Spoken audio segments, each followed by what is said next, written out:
Good morning. You're watching DD India this Monday morning, and I'm Preeti presenting news on the hour, a show we get for you every morning to make sure you keep yourself abreast with everything that's been making it to the headlines. We'll get you national updates, international updates, updates from the world of business, sports, enough to keep you engaged for the next 1 hour. First, we get to the top stories. Heavy rains throw life out of gear in Kerala. More than 20 people dead in rain-related incidents. Red alert issued as dams cross the full reservoir capacity. NDRF, Army, Navy teams deployed across the state. Hundreds of people shifted to relief camps.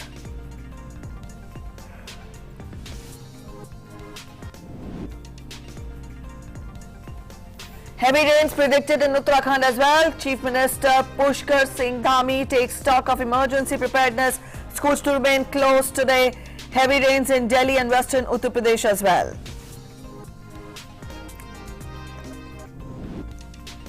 India's cumulative COVID vaccination coverage inches closer to 100 crore mark. Uttarakhand achieves 100% coverage of the first dose vaccine to all eligible beneficiaries. Mumbai records 0 COVID deaths for first time since the beginning of the pandemic.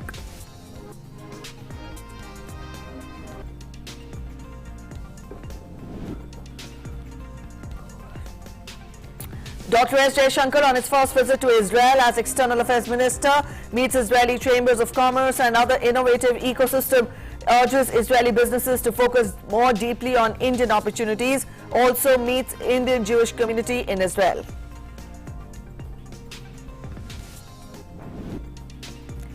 Fourth General Assembly of International Solar Alliance to begin today. Event will see participation of global leaders, member countries, partner organizations and renewable energy leaders and organizations on a virtual platform.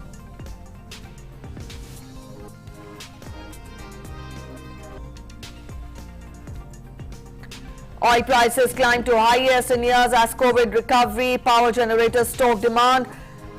China refinery throughout hits 16-month low as quota power crunch bites.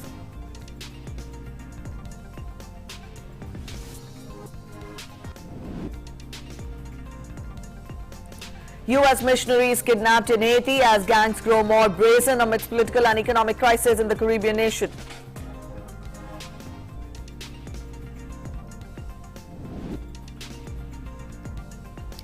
Scotland stunned Bangladesh by 6 runs in their first match of the T20 World Cup. India to play against England in the first warm-up match today.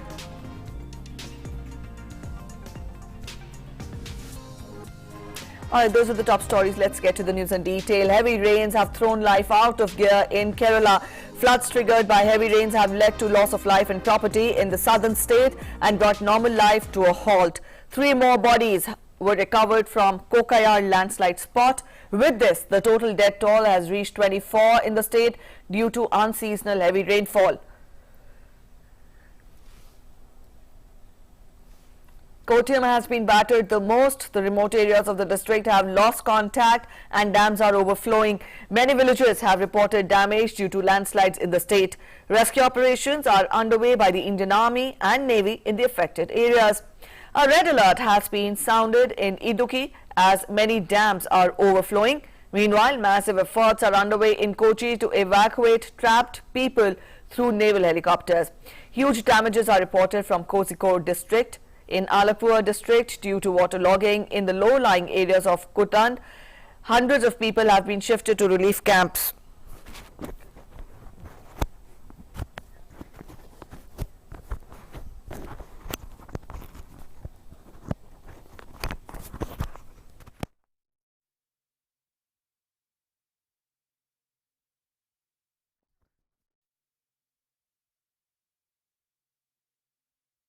Of Kaki Dam in Alapur district will be raised today as water level has reached much above its normal capacity.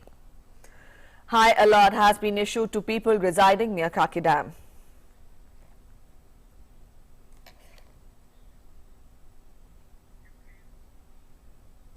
Prime Minister Narendra Modi is keeping a close eye on the rain-related incidents in Kerala. He took to Twitter to express anguish over the loss of lives due to heavy rain and landslides. Prime Minister extended his condolences to the bereaved families. He spoke to Kerala Chief Minister P. Vijayan and discussed the situation in the wake of heavy rains and landslides in the state. He said that authorities are working on the ground to assist the injured and the affected.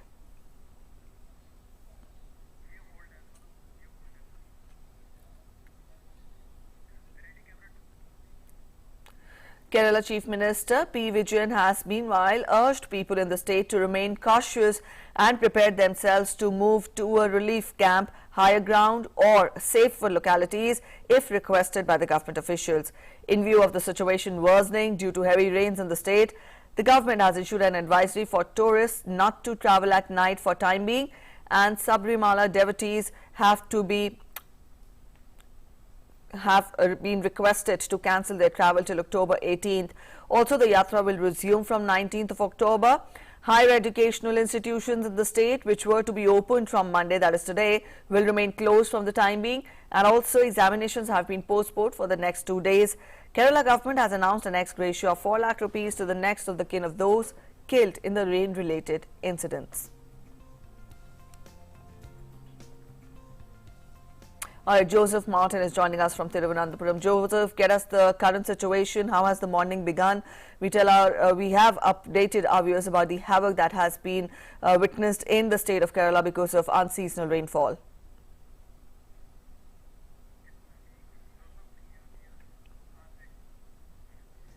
Joseph, am I audible? All right, I think we've not been able to establish contact there with Joseph Martin. We will try getting back to him again. Meanwhile, let's get to more. Vice President M. Venkaiah Naidu also expressed anguish over the loss of lives in Kerala.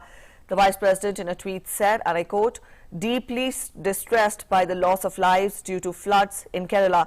My deepest condolences to the bereaved families and prayers for the safety of those affected by floods. I'm sure the state and central governments are doing their best to provide relief and succor to the affected people."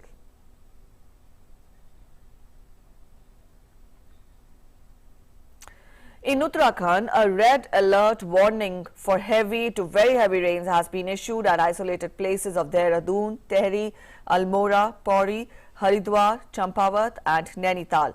In view of the weather warning, the state government has directed all district administrations to remain on alert mode. Meanwhile, in wake of heavy rains, a holiday has been declared today in government and non-government schools, including Dehradun, Nainital, Chamoli and Haridwar, besides other districts. Chief Minister Pushkar Singh Dhami has assured that all arrangements are in place to take care of any emergency situations.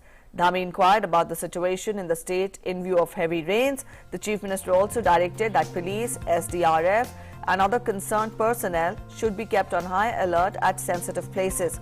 He said that special care should be taken for the Char Dham Yatra route as well.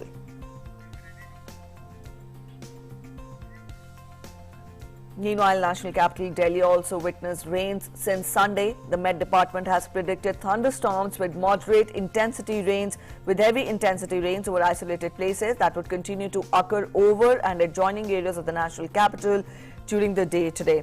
A western disturbance lies as a cyclonic circulation over southern parts of Afghanistan and the neighborhood in the lower levels with a trough aloft in mid-tropospheric westerlies. Due to interaction between western disturbance and strong lower level easterlies associated with the remnant cyclone circulation, the IMD had predicted light to moderate rainfall at most places with heavy to very heavy rainfall at isolated places for Sunday and Monday over Delhi NCR, Uttarakhand, Himachal Pradesh and western Uttar Pradesh, apart from Haryana, Chandigarh and East Rajasthan.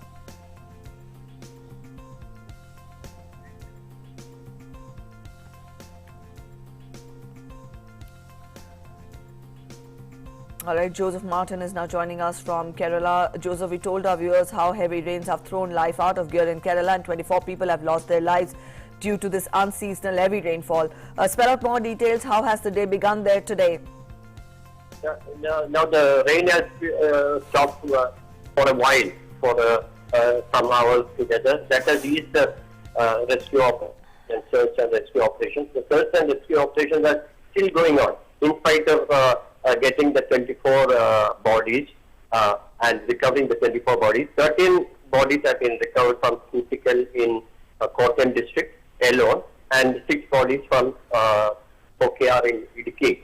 Now an emergency meeting, high-level emergency meeting is taking place in Sidwan, chaired by the minister, with top officials to assess the situation and also to take a decision on whether to open the dams, the shutters of the dams or not. Some of the smaller dams, the shutters have been opened for some time, and the water is flowing through, but the bigger dams are yet to open because they have not reached the full capacity of storage. Once those dams are open, then there can be chances of the swelling of the river, and people in the nearby places may be at risk. So the people have been shifted to the relief camps on the low-lying areas, and because the thing is, Kerala has about 44 rivers, and suddenly if there is a passage of water, there is a gush of water to the rivers by opening the dams simultaneously, then that could be a problem. So anticipating all this, taking into account all this, there is a meeting which will decide on whether to open the dams. As for now, the dams are not open, and the people have been advised not to panic in this regard.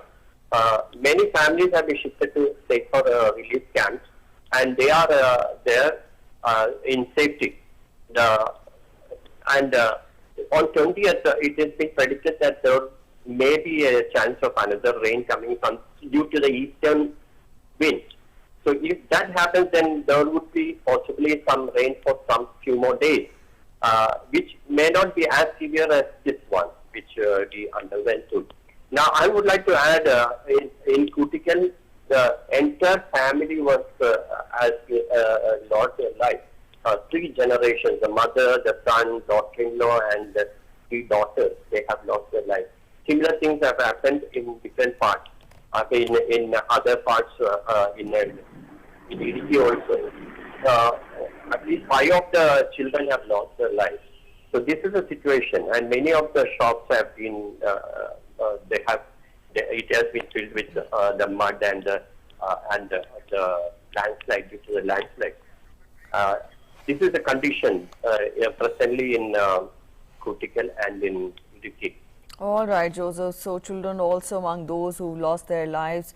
Sad to note that. Thank you so much for joining in with those inputs. That was our correspondent Joseph Martin telling us more about the current situation, and he tells us that heavy rainfall is likely to continue for the rest of the in the coming few days as well. But at present, he told us that today the morning began on a better note, in the sense that rain had stopped temporarily, and but relief and rescue operations continue in the state. We'll keep you updated. Up next, we're heading for a short break. Stay with us. We'll be back in a short while.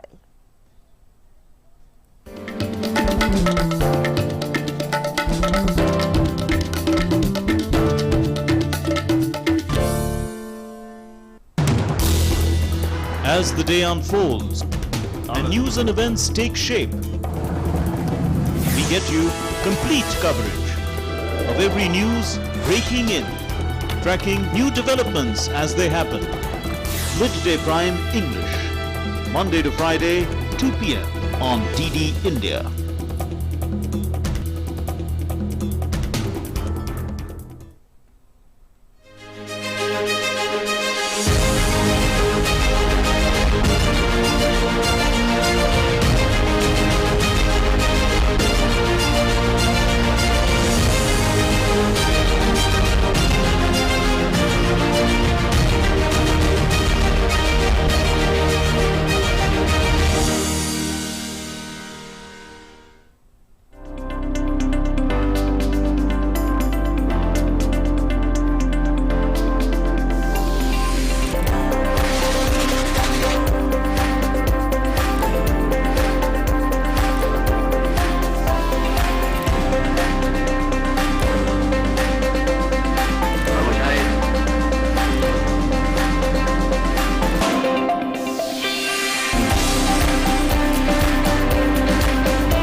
Welcome back after the break. You're watching News on the Hour.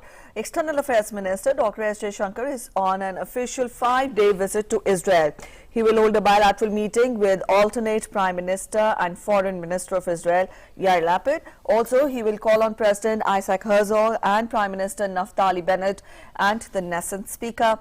Jaishankar will also be visiting places of historical significance to India, demonstrating its long-term presence in the region and also the constructive role played in shaping the history of the region.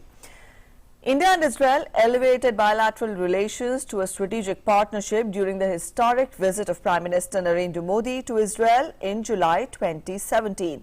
Now, this is his first visit to the country as External Affairs Minister.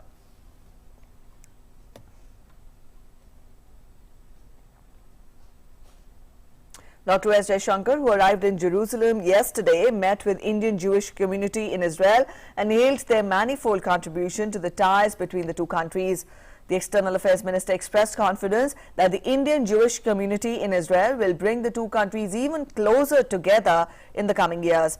The minister also expressed sentiments previously echoed by Prime Minister Narendra Modi that India's relationship with its Jewish diaspora community in Israel is one of the mutual trust and friendship. He added that expansion of innovation and trade partnership between the two knowledge economies is the need of the hour.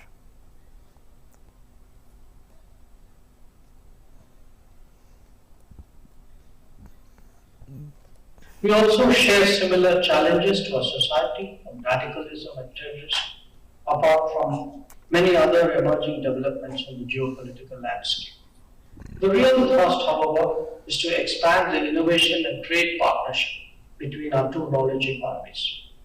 For example, while we collaborated to tackle COVID-19, can we take that to the next level? How should we further augment the contact and collaboration between scientists, students, and startups? I'll be discussing these issues and others in my meetings during my visit.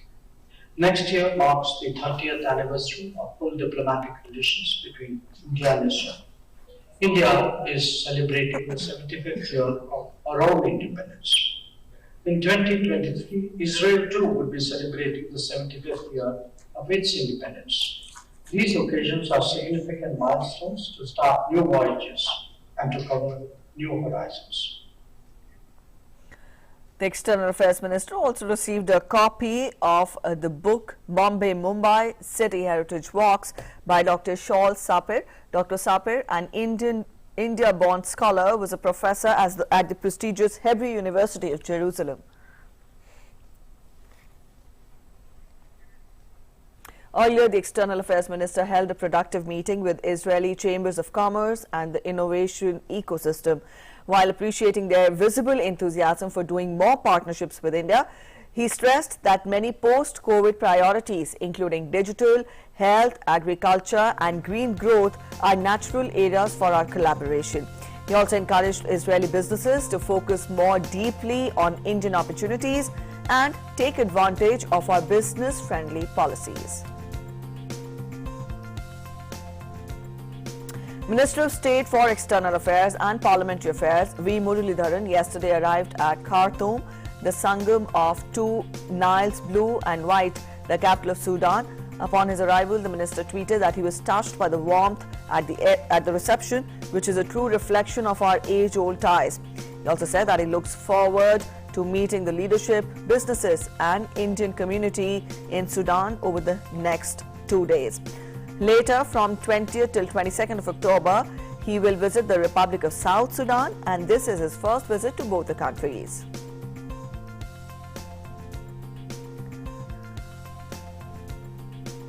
And back home, India continues to battle the pandemic with timely tracing, tracking and treatment. The country has managed to contain the spread of the deadly virus. 13,596 new cases were reported in the country on Sunday, which are the lowest in the last 230 days.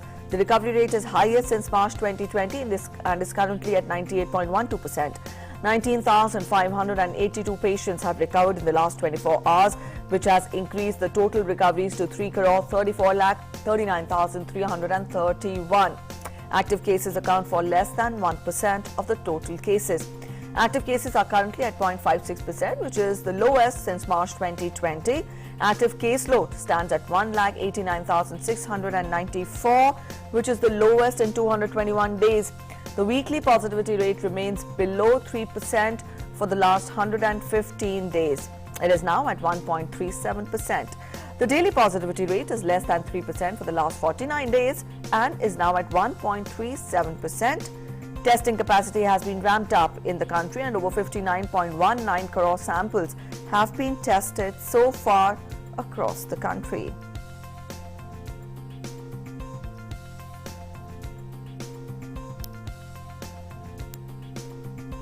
The cumulative COVID vaccination coverage is inching closer to the 100 crore mark. 97.79 crore vaccine doses have been administered so far under the vaccination drive. Over 12 lakh vaccine doses have been administered in the last 24 hours.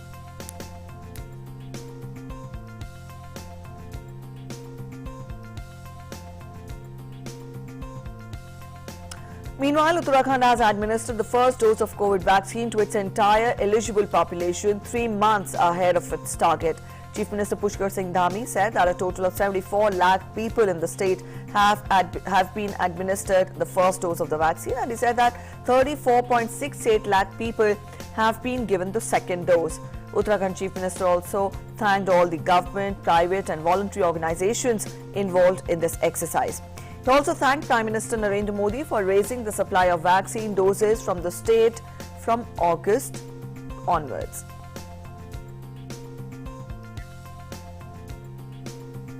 In Maharashtra, ever since the COVID-19 pandemic's outbreak in March 2020, Mumbai for the first time saw no new deaths due to the infection. On the other hand, the number of daily recoveries in the metropolis saw an upsurge. On Sunday, 518 persons got cured of COVID-19, while the city reported 367 new cases of the virus, and the city is now with 5,030 active cases.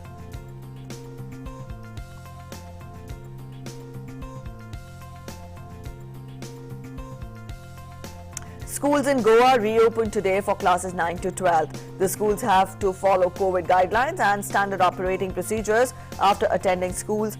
Masks, temperature checks and sanitization are mandatory at the entry gates of the institutions, and even the staff should be checked before entry. Schools in Sikkim also reopened today for junior classes. The Himalayan state had reopened schools for students studying from classes 9 to classes 12 on September 27th.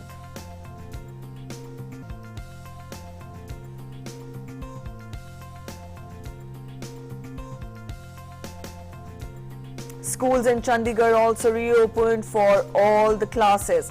Children are being allowed with masks and only with the consent of the parents.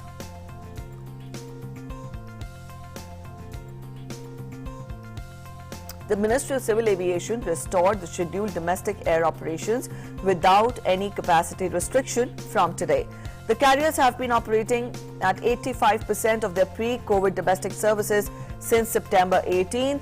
Apart from strictly following the protocols, a few other restrictions like minimum and maximum fare caps will continue to be applicable on domestic flights. Also, there will be no serving or selling of meals in less than 2 hours of journey. Since the onset of the second COVID wave, the meal service or sale of food is not allowed on domestic flights for journeys below 2-hour duration.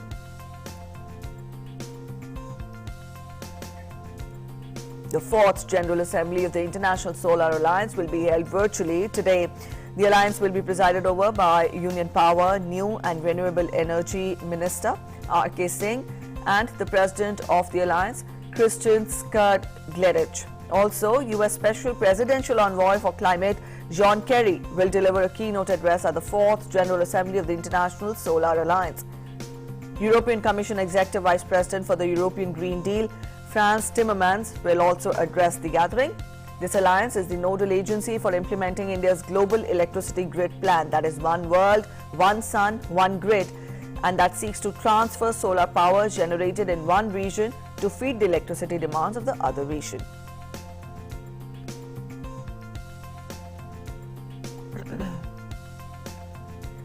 The second edition of 5-day Naval Commanders Conference of 2021 began in New Delhi.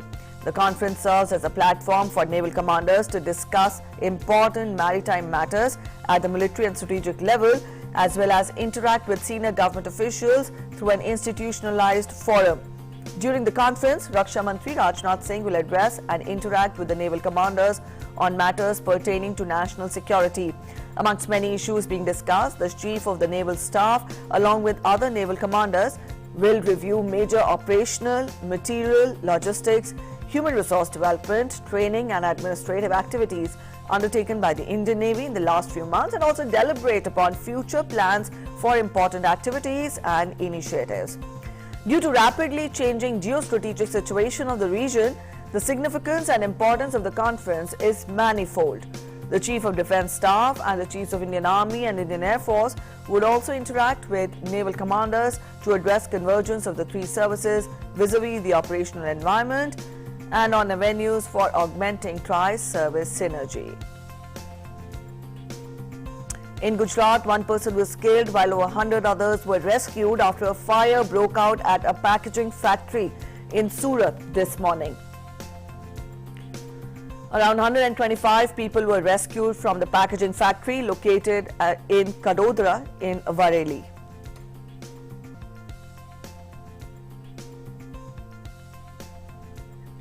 Central Board of Secondary Education will conduct the first term board examinations for classes 10th and 12th offline in November to December period.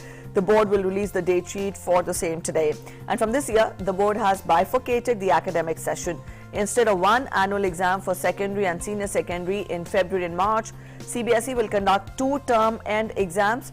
The term 1 exam will be objective time and the duration of the test will be 90 minutes. The exams will commence from 11:30 a.m. due to the winter season. The second term examination would be conducted in March-April next year, and whether it will be objective or subjective will depend on the COVID situation in the country. Once the term 1 exam will be over, the results in form of marks scored will be declared. No student will be placed in the pass, compartment and essential repeat categories after the first term. However, the final results will be declared after the first and the second term examinations. Practical examinations or internal assessment will be completed in schools before the first term exams are over.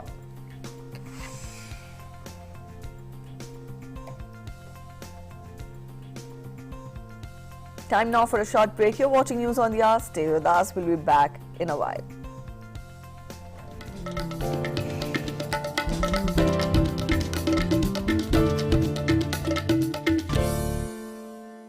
Namaste India. Namaste land. Marhaban ila al-Hind. Zari India. Intu ni hao. Salam India. Namaste India. Namaskar Bharata.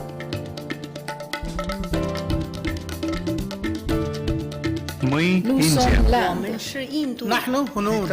India. ما هندي هستي. هنديان يو. سلام هندوستان. We are India.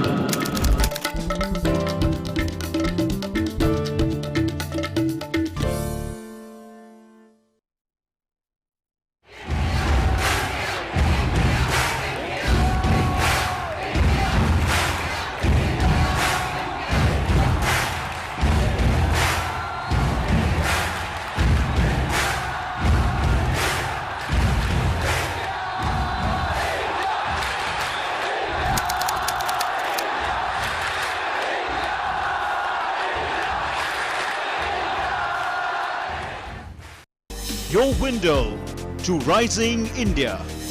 India's voice on global platforms. Latest news from India and around the world. In-depth analysis of global headlines. Watch DD India in your country. Available for downlink in all Southeast Asian countries. STTV broadcast is available through the satellite GSAT 17 at 93.5 degrees east. HDTV broadcast is available through the satellite GSAT 10 at 83 degrees east. For technical details, scan here. Switch to DD India now. Welcome back after the break. You're watching News on the Hour. Let's get to international updates now. 17 missionaries from the United States and Canada were kidnapped in Haiti on Saturday. The group of 16 U.S. citizens and 1 Canadian citizen includes 5 men, 7 women and 5 children.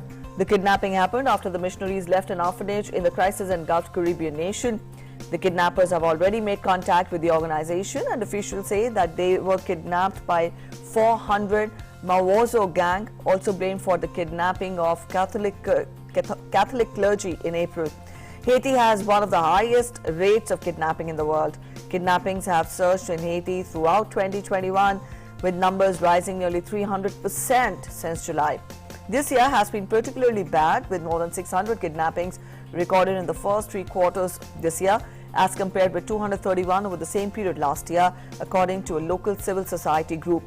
The rise has come in wake of President Moise's assassination in July, as rival factions fight to gain control of the country in the face of a struggling police force. And now an update on the probe related to stabbing of UK lawmaker to death. The police in London were seen searching an address said to be linked to Ali Herbie Ali on Sunday, who has been arrested by British police under anti-terrorism laws following David Amess's killing.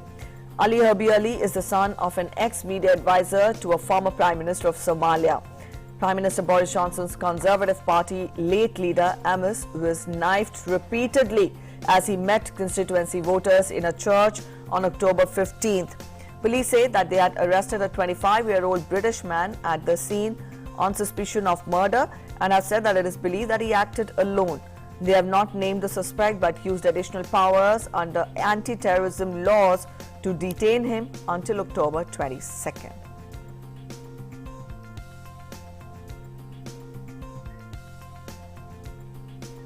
Syria is expected to soon have a new constitution since the government and opposition co-chairs the Syrian Constitutional Committee and had agreed to start the drafting process. The details were shared by United Nations Special Envoy for Syria, who said that the committee comprises of 45 representatives of Syria's government, that is opposition, and also civil society. For the first time ever, committee co-chairs Ahmed Kuzbari, the Syrian government representative, and Hadi Al-Bahra from the opposition side. The committee has a mandate to draw up a new basic law leading to UN-supervised elections. And the 2 co-chairs now agree that we will not only prepare for constitutional reform, but we will prepare and start drafting for constitutional reform. So the new thing this week is that we will actually be starting a drafting process for constitutional reform in Syria. So for the first time, the 2 co-chairs, the one nominated by the government and the other nominated by the opposition, was sitting down together with me for a substantial and frank discussion on how we are to proceed with the constitutional reform and indeed in detail how we are planning for the week ahead of us.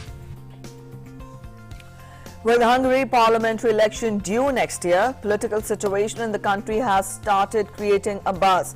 Peter Marchese, a political outsider with no party affiliation, has said that he will bid to oust Prime Minister Viktor Orban to take the leadership of Hungary in the next year's election. Now, the comment was made by Marchese after defeating leftist Klara Dobrev in an opposition runoff primary on Sunday. Marchese has pledged to bridge divisions in society, clamp down on corruption. He is said to have signed a pact with the political left to help them return to power and raise taxes, labeling them a career leftist.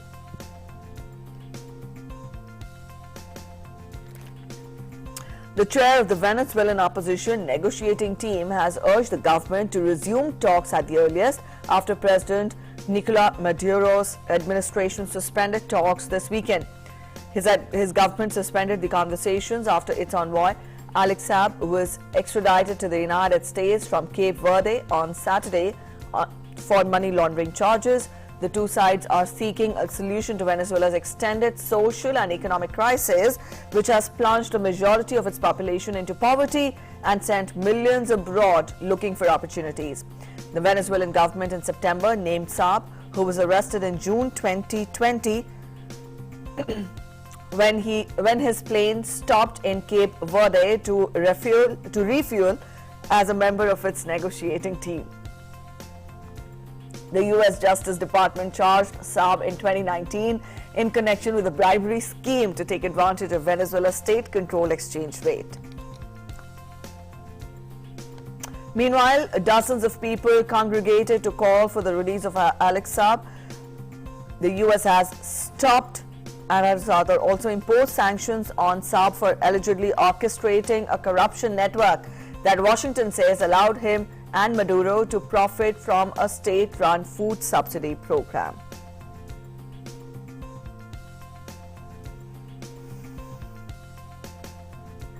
Former Ivory Coast President Laurent Gbagbo has vowed to continue in politics until his death. On Sunday, he launched a new party that comes with months after his acquittal by the International Criminal Court. Gbagbo, who was president from 2000 to 2011, returned to Ivory Coast in June after being acquitted in 2019 by the Netherlands-based court on war crime charges. The creation of the new party fueled speculation that he intends to run in the 2025 presidential election.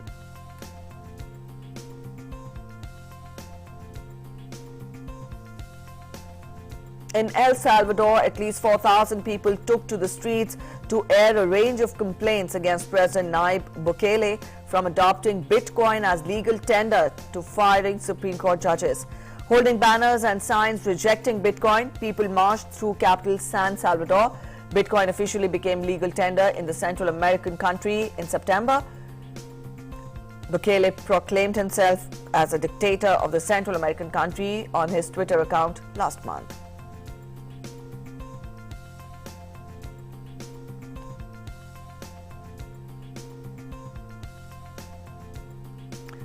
A Spanish Coast Guard vessel has rescued 44 migrants in the Atlantic Ocean and took them to the port in Gran Canaria. The body of a dead migrant was also brought ashore with the group. The Red Cross said that all migrants were men from Maghreb area. The data from Spain's Interior Ministry showed over 13,100 migrants had arrived by sea to the Canaries up to September 30th. Now the numbers quoted were double from the equivalent period in 2020.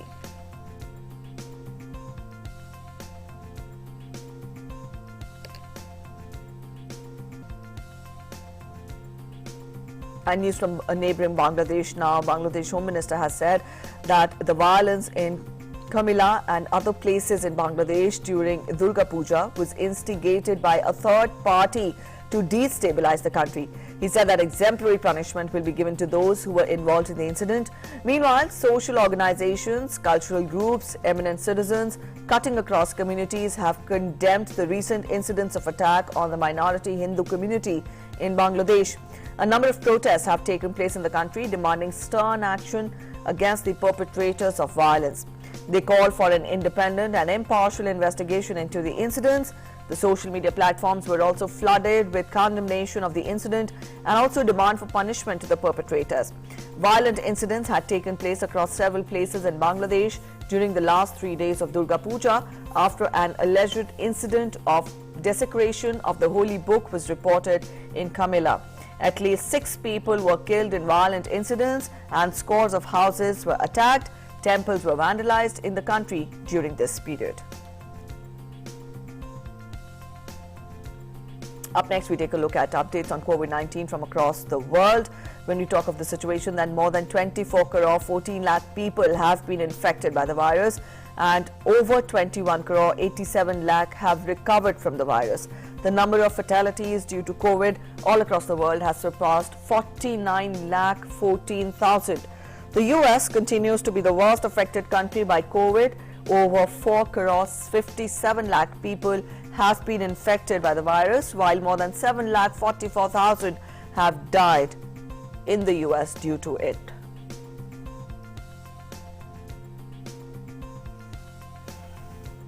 Russia has been witnessing a surge in the new daily COVID cases.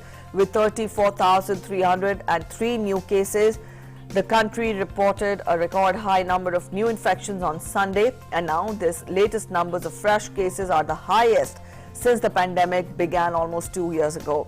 Russia also reported 997 deaths yesterday, which was slightly lower than the daily record high of 1,002 deaths the day earlier. Russia's official national death toll has now surpassed 223,000, while a total of 8 million cases have been recorded in the country so far. Russian authorities blame slow vaccination campaign for the sharp rise of infections and deaths.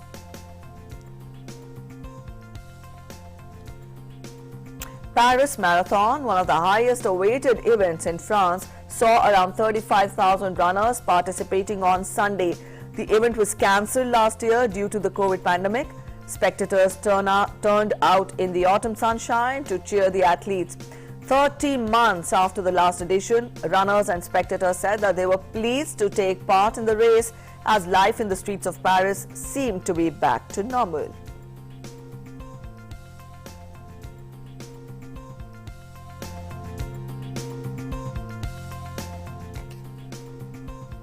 And in good news for residents of Melbourne, the government has decided to lift restrictions on leaving home and also night curfew from 22nd of October. Melbourne is the most locked down city in the world since the start of the pandemic. It has been under a hard stay-at-home order for a total of 263 days since March 2020.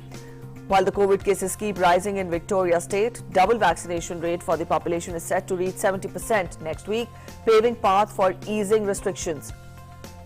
Hospitality venues will also reopen, but their capacity will be heavily restricted.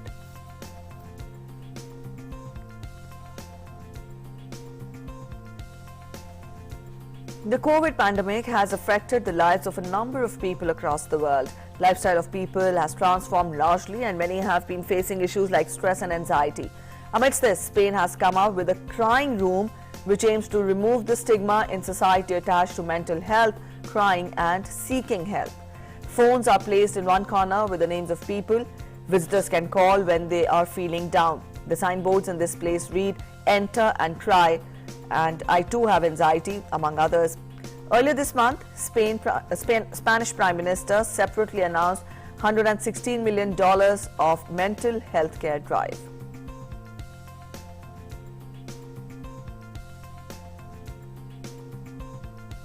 And it has been 4 weeks since eruption of the Cumbre Vieja volcano on Spain's La Palma island began. Lava was streaming down the slopes, keeping street cleaners busy removing accumulated ash from the roads. Locals were also constantly wiping tables and sweeping the floors to keep their vicinity clean. Streams of lava have already laid waste to nearly 600 hectares of land and destroyed about 1,500 houses and other buildings. Citing in view of these scientists, President of the Canary Islands said that there was no immediate end in sight to the volcanic eruption. According to the Spanish National Geographical Institute, there were 42 seismic movements on the island on Sunday, the largest of which measured 4.3. Even though the volcanic eruption has affected normalcy in the region and has also caused swaths of damage, Spain's Geological and Mining Institute has released drone footage of lava streams flowing from La Palma's Cumbre Vieja volcano, which is breathtaking.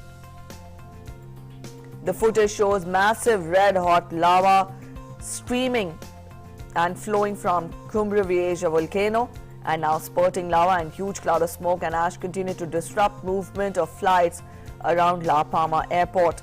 The airport remains operational, but local airlines were forced to cancel all the flights. 22 of the 38 flights to the island have been cancelled on Sunday.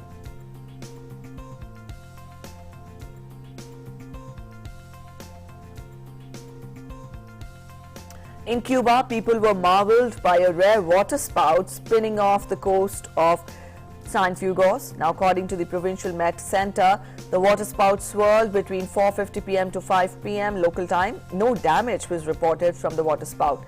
Water spouts are tornadoes that occur over a body of water but never reach land. They are characterized by a funnel-shaped cloud. Water spouts are often much weaker than their land counterparts and can pose a danger to any plane or boat that travels through them.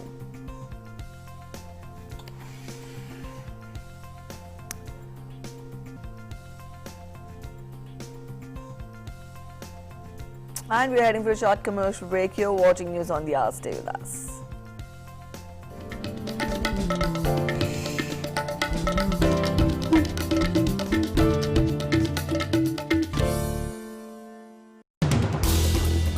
As the day unfolds and news and events take shape, we get you complete coverage of every news breaking in, tracking new developments as they happen. Midday Prime English, Monday to Friday, 2 p.m. on DD India.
Welcome back after the break. You're watching News on the Hour, and oil prices hit their highest this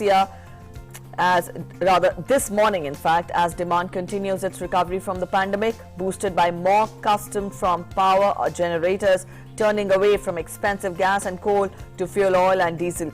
Brent crude oil futures rose 87 cents or 1% to $85.73 a barrel, the highest price since October 2018. US West Texas Intermediate crude futures climbed $1.12 or 1.4% to $83.4 a barrel, highest since October 2014. Both contracts rose by at least 3% last week.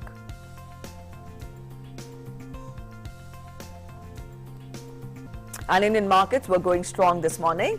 Sensex hit a record high of 61,863 in early trade, while Nifty touched 18,500 points. All right, talking of sports, in T20 Cricket World Cup, Scotland stunned the fancied Bangladesh by 6 runs after Chris Greaves' magnificent all-round display for a dream start in the ICC T20 World Cup on an eventful Sunday night in Oman.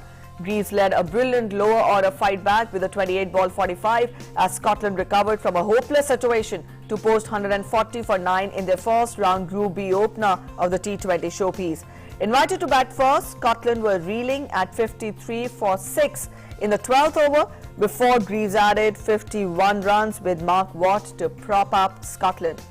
In response, Bangladesh was stopped at 134 for 7 in their allotted quota of 20 overs, with Greaves returning excellent figures of 2 for 19 in 3 overs, which included the vital wickets of star all-rounder Shakib Al Hasan and the seasoned Mushfiqur Rahman. This is Scotland's second win in a World Cup, the first coming in the 2016 edition of the tournament against Hong Kong.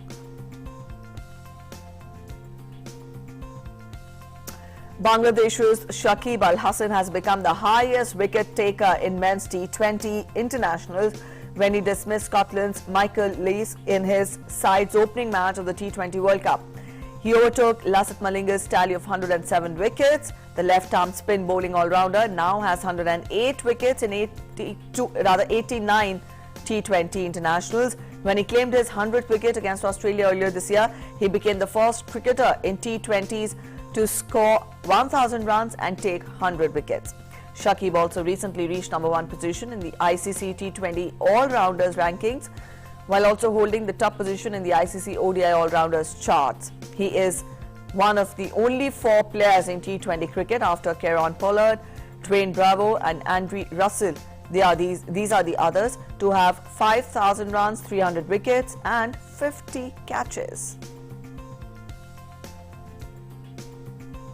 Earlier, Ludhiana-born Jatinder Singh smashed an unbeaten 73 as co-hosts Oman thrashed Papua New Guinea by 10 wickets in the opening Group B first round match. Courtesy Jatindra's 42-ball knock and his opening partner Aqib Ilyas's 50 not out of 43 balls, Oman chased down the modest 130-run target in only 13.2 overs. None of the PNG bowlers could create any trouble for Jatindra and Aqib as they went about their business in confident fashion from the onset. Tomorrow, Oman will play Bangladesh in their next Group B match, while Papua New Guinea will take on Scotland. And a look at today's matches at T20 World Cup, a team which has been penchant for beating higher ranked sides at major tournaments. Ireland will begin their first round campaign against the rising Netherlands at Sheikh Zayed Stadium in Abu Dhabi. The Group A match will be vital to hopes of both the teams progressing to the Super 12 stage. The Netherlands have reasons to be confident, having won 7 of their 12 T20 internationals against Ireland.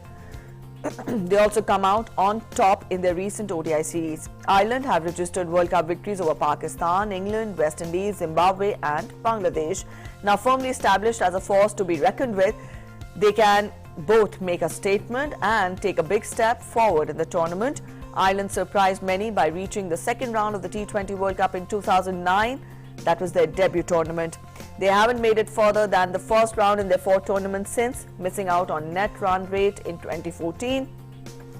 This time, they will be chasing their first win in a T20 World Cup tournament since 2014.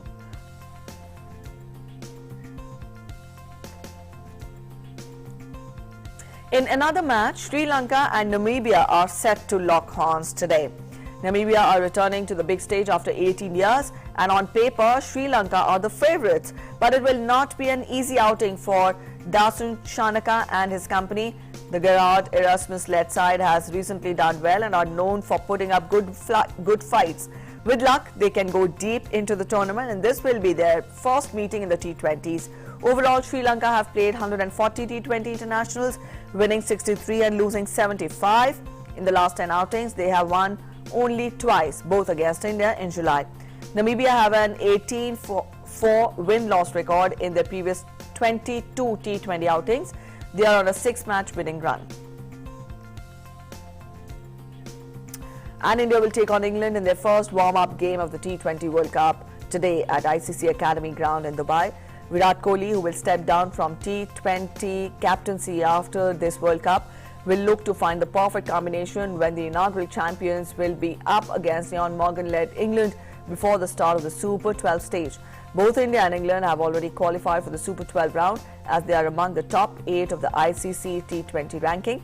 The top 4 teams from the qualifiers will join India, West Indies, Australia, South Africa, Afghanistan, Pakistan, England and New Zealand for the Super 12s. India will take on arch rivals Pakistan in the Super 12 meeting on October 24.